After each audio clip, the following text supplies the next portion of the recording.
Crocodile's bobber, so what mom to get started and what it looks like and what it's supposed to do. Well, my mom's bobber, it's a fishing bobber, but it has like a thing on it, and she's always taught me to just open my hand up, and if I have a question, if I need something, if I'm having a bad feeling about something, an ooh feeling she likes to call it, just open my hand up, put the bobber over it, and the bobber will tell me what to do. And I'm telling you what, it usually tells me what to do. You know, whether we did it when we're trying to determine who I was going to stay with in LA. Going out there a week prior to it, I didn't have a place to stay. I thought I was going to be living in my car, and she calmed me down. We used the bobber, and I found an older woman out there that rents me out one of her rooms. So I mean, everything works out, and I don't know how to explain it. It's just the bobber is crazy, and my mom has somehow just made it work for me. And I use it frequently here at the station, and I get it out, and I call it my bobber, my chain just go around, and it's like a helicopter I just caught it. blade and everything, just like that. And it's awesome. It is true. I try to spread just as much joy and positive notions here that goes on, and along with your mom, we kind of a team up together, and we're positive. We go at it. It's a lot of fun. Well, it's just ain't anyone I bring over to the house for the past 5 years has experienced a bobber. Rather than all my ex-girlfriends still talk to my mom and use it. I mean, she still talks to all my ex-girlfriends, and all my friends know about the bobber. She'd come to my football team 5 minutes before we went into a playoff game, and she'd have 47 big football players using the bobber. Kcxl. It don't matter who you are. My mom, she's gonna, you know, she's gonna do some bobbing. Yeah, she's gonna share it with you. Crazy on it. Well, Mom has talked about the old days of being a massage therapist for the Chiefs and Joe Montana, and you're growing up. Yeah, I know. They're going crazy on us. I still remember that day when we got the Joe Montana message. I thought my mom I thought she was on fire, so I just heard screaming. No, he's gone for the day already. And I started screaming. My sister Tiffany started screaming. We were crying. Like I said, and she was just screaming. It was Joe Montana. And of course, I knew who that was. So growing up, I got to, you know, a lot of people don't realize that I grew up with a lot of Chiefs players, you know, when they were good. And, you know, it was just crazy because she used that theory even back then, and it just brought, like, you know, the biggest names to her, and that opened up a whole day. And she worked with the Chiefs for many years. And just thinking about it, Joe Montana was the last quarterback that took us to the playoffs. That's it. Yes.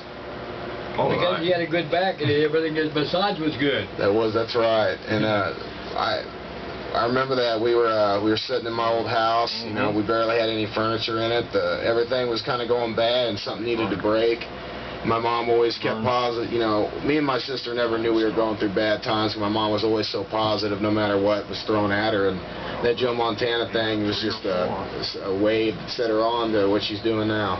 And I talked to your mom about that. What happened? What happened? You changed your life. What kind of a life did you have before the bobber? I guess and I'm glad you asked me, because of the fact that things were not good.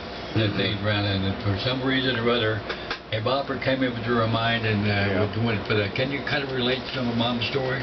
Yeah, I just remember, you know, many times. I remember the Salvation Army bringing us food one Christmas. I just remember sitting there one time with no power. I remember one time our cable went out, and that was the breaking point of my mom, really. And I was young, and, you know, I had to keep my sister up, but she never let us know anything was going on with her. I mean, she might have went in the room and cried, or she might have went outside, but we never seen her break at all. Well, and I think she just wanted a better life for us, and she didn't win the lottery or nothing. She just found out how to take positive energy and, you know, turn it into something. And, I mean, I don't know what else would have brought Joe Montana to us, but music. Well, that kind of a changing the situation for the whole family. And definitely. From that time on, everything was bobbing good. Right. But talk to your bobbing. I know you've been to Hollywood and had great aspirations for a Hollywood career. And let's talk about what decided you to go down to Hollywood, and some of your experiences while you were in Hollywood to go along with the bobber. Yeah, well, I mean, my mom, I approached her with it, and told her I wanted to move to Los Angeles. You know, coming from Raytown, Missouri, of course my mom was scared, but, you know, she said, whatever feels good to you. And even though everyone else, you know, didn't really, I mean, my dad didn't like it, no one else really.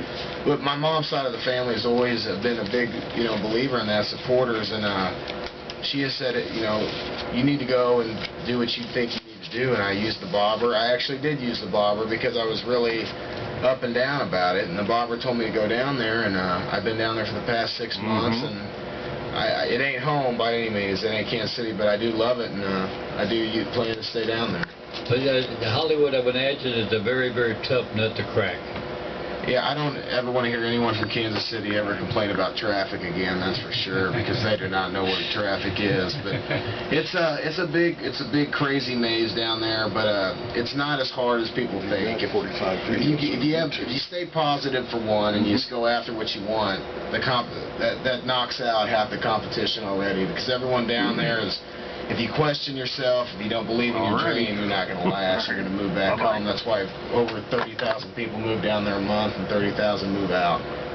I know if Mom knew for 1 second you were in a negative mood, you'd be the first phone call would happen would be from Mom. Funny story. If I'm in a bad mood, my mom will call just to say she felt I was in a bad mood. It's crazy. Like, there was this one time I went on one audition. I didn't do good about it. I was just in a bad mood. And my mom called me out of nowhere. She goes, "I felt you.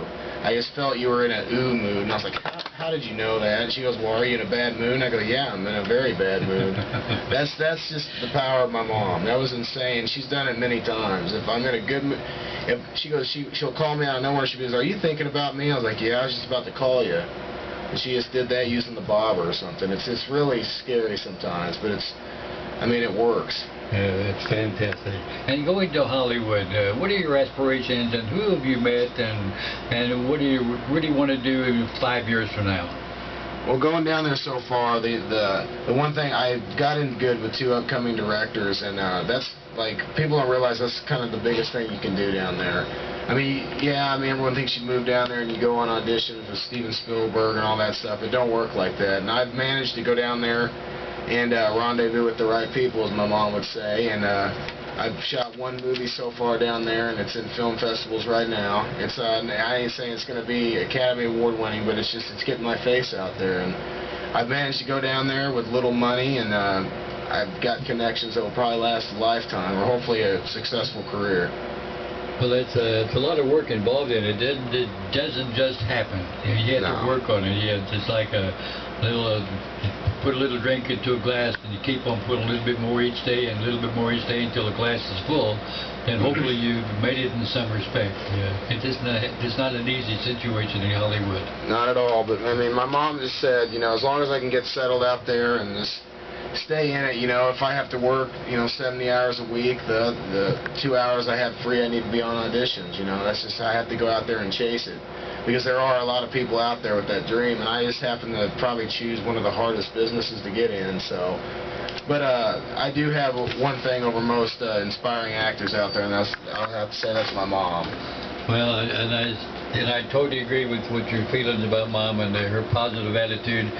I have never known a person who sat in this room who's more positive than your mom. But I consider myself an extremely positive person. I try to go with a positive approach, but Mom takes me to the cleaners. It's just fantastic. I love her. Yeah, it's okay if I love your Mom? It's fine with me. A lot of people do. She's easy to love, that's for sure. Yeah. Well, there would be some summers when I would come home. My real dad, which is totally opposite of my mom, he's a pretty negative guy, which I don't know how they ever got together, to tell you the truth. Opposites attract. Yeah, obviously. But I'd come home from summer and I'd just be like my dad. I'd be this kind of negative mode. My mom would be like, "All right, you've been with your dad, come on," and my mom would just mold me back into her. But it's hard to be negative when I'm around my mom, and because she never breaks, she never cracks, and she always just. Like my sister, she incorporated with my sister, and my sister made a D1 volleyball team at 5'8", and that's pretty much unheard of. That's my next question. She always talks about Mom, and she always talks about you, David, and she always talks about Sis. And her volleyball expectations, and she's just perfect. She's wonderful. She's the best friend there ever is. Listening to my mom in a closed auditorium, it's pretty mind-blowing. I know